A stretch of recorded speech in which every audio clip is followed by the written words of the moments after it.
Salve citizens, and welcome to a little bit more Runescape Dragonwilds. Let's go on here and just talk about some tips and tricks and things you might not know. Let's jump right in here. Magical Mending is arguably the best spell in the game. You simply drop your gear on the ground, do Magical Mending, and it's going to repair that item and put it right back in your inventory, like so. In the Whispering Swamp, there's a cave right here. Let's zoom in right here. And in this cave, you'll find plenty of mushrooms. And they spawn in bundles of 5 instead of as single mushrooms. So you can come in here and get 3 or 4 full stacks of mushrooms really quick. I wish there were other herbs that were in here, because this is really, really fast. Then there is a chest that respawns as well. And just like that, we've got 65 mushrooms, and I'm sure I missed one. If you would prefer to not build a bed at your base unless you want to sleep, you can do that by deleting your bed. So you would delete the bed from the base, and it would put you back here at the start of the game. There's always a portal here. So if you die, you would respawn here, but if there's not a bed at your base, you won't get raided. You still will get hunted, but you won't get raided. So that's something that if you're comfortable doing that, and then you would simply just delete your bed and then put it down only when you want to sleep. That's a great way to prevent a few attacks, especially when you're building.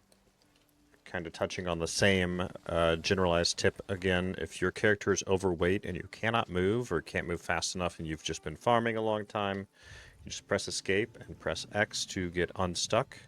And for now, it's going to put you back here to the same spot again. So then you can just simply teleport wherever you need to teleport to. You can level up construction really fast by just deleting and rebuilding the same item again and again. It's going to give you construction experience repeatedly. It typically works best with like the chairs and tables. There's a couple of spells in game that are pretty good that you need to focus on getting.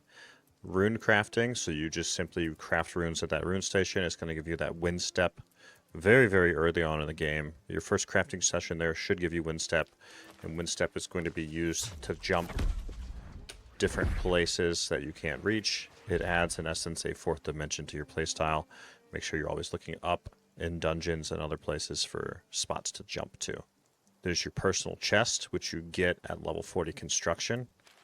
And what that allows you to do is to summon a chest anywhere in the world, and it's going to allow you to put 20 stacks of items into it. So if you want to go out on a major farming haul, or if you just want extra food and water in case something happens and you run out, you just always can have stuff in this personal chest. Or if you're hardcore farming gold and silver, just fill this chest up so you don't overweight your inventory and you can stay out much longer. In the sense of attack, you're going to have to play through the attack tree a good bit to add the ability to enchant your gear. So at level 20, you're going to get Enchant Weapon Fire, which is going to greatly increase the damage that your weapon does, and it will add a fire proc and debuff as well. This is just the type of spell to be aware of, to know that you can use as you play through the game. Another thing to work on unlocking is going to just be logging at the max rank right now. There's a couple of unique things that you get in logging at the lower levels, like Splinter and a few others, and the astral projection, so you can chop down the trees easily. But at level 40, you get lumber storage, which is a buildable storage, and if you attach it to the end of a sawmill, it will just automatically put those planks right into here. I believe there might be a way to automate it a little bit further, but at the very least you don't have to pick up planks anymore, and they're just going to land into this giant lumber storage, which is really, really nice. The game does not do the best job of explaining what the vaults are. There's going to be a starter vault right here in the Temple Woods that you're really not directed towards. You'll initially be directed towards this one in the swamp, which is great, but you can handle this one very, very early game. So this vault is a great place to go to get the shards and the vault cores without having to stress too much about having that higher tier gear.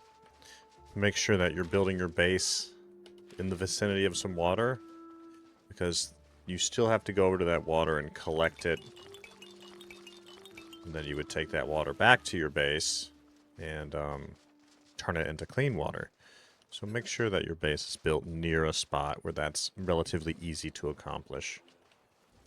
If you're going to build your base in a higher level zone, which is entirely doable and something you should consider doing, because it's fun to build in these different looking environments, I would again advise the same, like don't put a bed at that base to avoid the raids. In the higher tier zones, you are going to be raided by the enemies of that zone, so higher tier enemies. So you need to make sure that you're aware of that, and make sure you're geared to handle those raids if you do want to put a base down and put a bed down in a higher tier zone. There is another vault in the Fractured Plains that I've seen a lot of players overlook. It's going to be up here at the top of the Fractured Plains, and it is unlocked by just running around in this lower area here. And there's 5 different statues to interact with, similar to how this one looks. And we have to go up and interact with them, and it's going to turn on a flame once you touch those 5 statues, or 4 statues, I think, actually. Yeah, 1, 2, 3, 4 statues, not 5. Once you touch those 4 statues, this door will become accessible. You will need Haralander and Bittercap mushrooms to make anti-poison potions. And you'll need those anti-poison potions when you're going into this Bloodlight Swamp.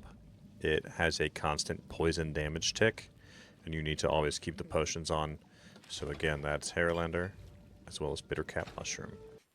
At level 40 Artisan, you get the Armor Mannequin, and they're really cool because you just quickly interact with them. It says press F to swap, so you can take that gear on and off. So if you're like me and you want to have a gear set of each type, there's a quick, easy way to do this. So you would have the armor you needed to swap to, and the weapons that would coincide with whatever armor set with the weapon rack. It's just a fun way to stage things.